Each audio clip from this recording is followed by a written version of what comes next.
വിമ്മി നിന്നു.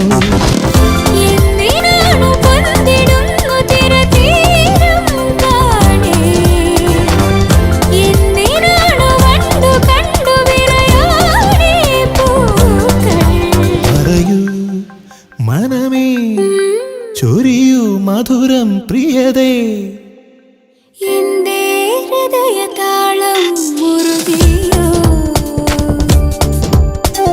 എന്റെ കണ്ണിലിളമീൻ തുള്ളിയോ.